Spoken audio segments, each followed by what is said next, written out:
¿Qué tal? Bienvenidos nuevamente al estudio diario de la Biblia. Gracias por continuar con este plan que sin duda es de gran beneficio para nuestra vida espiritual, para nuestra vida en general, dedicar cada día unos minutos para estudiar la Biblia. Recuerden que estudiamos 3 capítulos de domingo a viernes.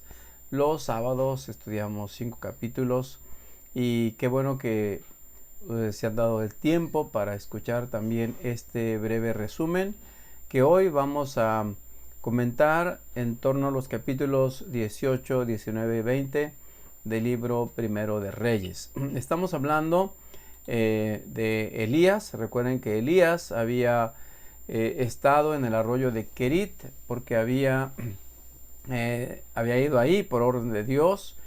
Los cuervos lo habían alimentado después de que su alimento terminó y el arroyo se secó. Dice la Biblia que regresó y por orden de Dios llegó a la casa de una viuda.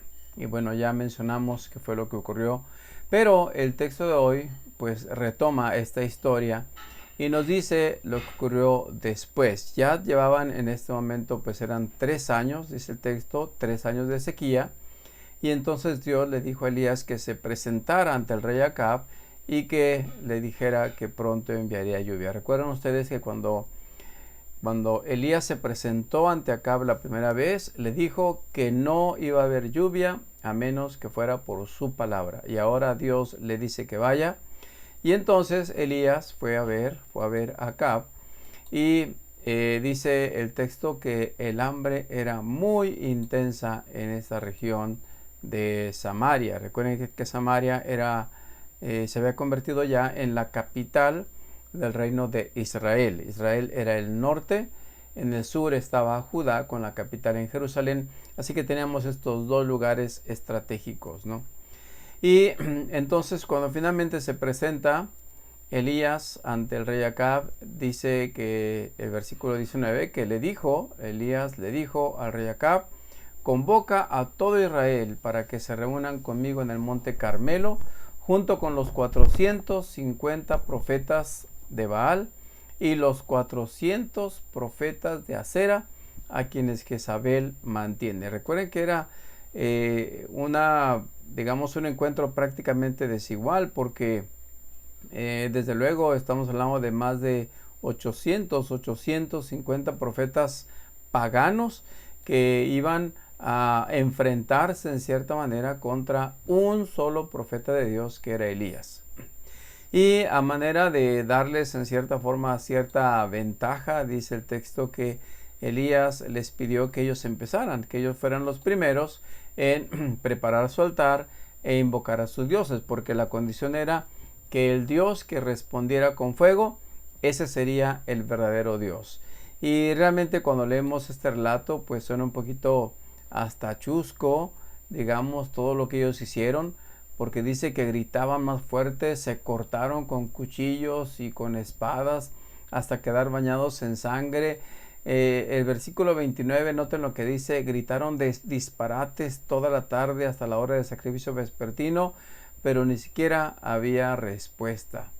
Y obviamente hay un momento en el que el mismo Elías pues se burla de ellos, porque eran hijos de Dios, eran israelitas, pero estaban adorando a dioses paganos. Y Elías le dice: bueno, griten más fuerte, quizás su Dios necesita escucharlos. Y entonces cuando finalmente ya no hubo respuesta, le tocó el turno a Elías. Y dice el versículo 30 que entonces Elías llamó a la gente, les dijo: vengan acá. Así que todos se juntaron y entonces empezó a reparar el altar del Señor que estaba allí. Estaba derrumbado, era un altar que estaba en el monte Carmelo donde se adoraba a Dios, pero que estaba prácticamente derribado. Y entonces dice el texto que Elías apiló la leña sobre el altar, cortó un toro, lo puso en pedazos sobre la madera y luego les dio una orden a los hombres que estaban cerca de él. Les dijo: llenen 4 jarras grandes con agua y echen el agua sobre la ofrenda y la leña.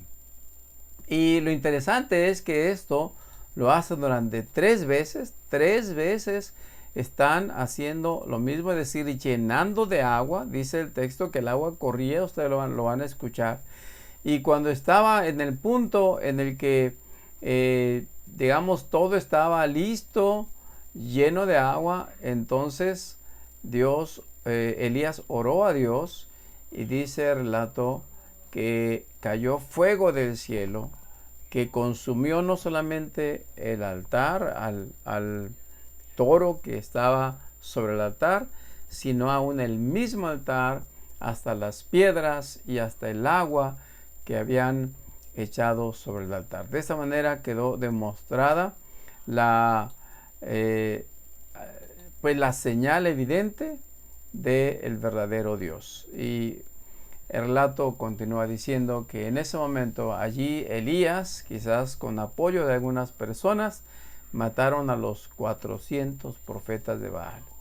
Y el pueblo quedó asombrado y sobre todo convencido de quién era el verdadero Dios. Pero finalmente, pues cuando están descendiendo del monte, Elías le dice al rey Acab que se prepare y descienda rápido porque una gran tormenta se avecina.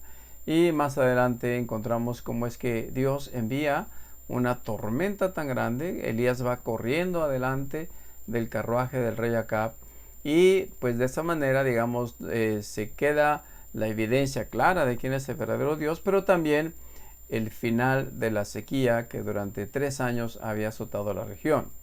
Sin embargo, dice el capítulo 19 que cuando finalmente Acab llega y pues se encuentra con Jezabel, con su esposa, y le cuenta todo lo que Elías había hecho y la manera en que había matado a los profetas de Baal. Dice que Jezabel le mandó este mensaje a Elías y le dijo que los dioses me hieran e incluso me maten si mañana a esta hora, es decir, 24 horas después, yo no he matado así, yo no te he matado así como tú los mataste.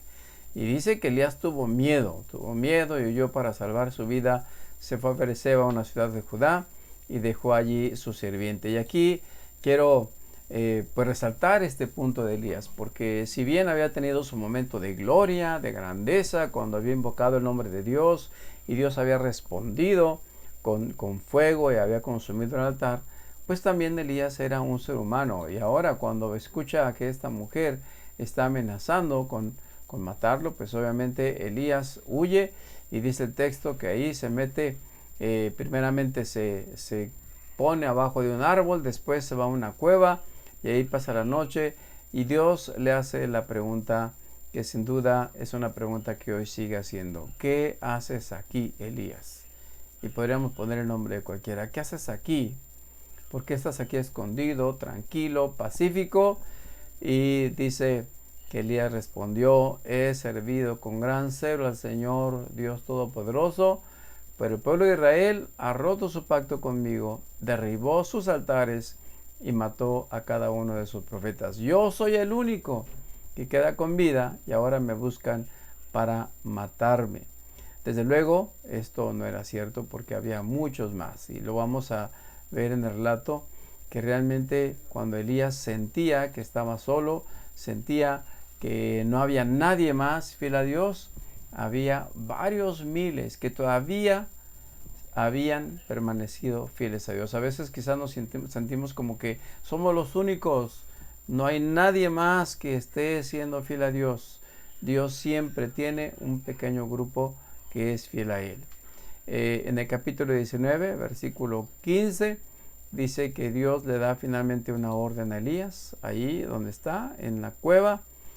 Dios se le aparece y le da la siguiente orden: regresa por el camino que viniste, sigue hasta el desierto de Damasco. Cuando llegues allí, noten ustedes la tarea de Elías: unge a Hazael para que sea rey de Aram, después unge a Jehú, nieto de Nimsi, para que sea rey de Israel, y unge a Eliseo, hijo de Safat, de la tierra de Abel Meola, para que tome tu lugar como profeta.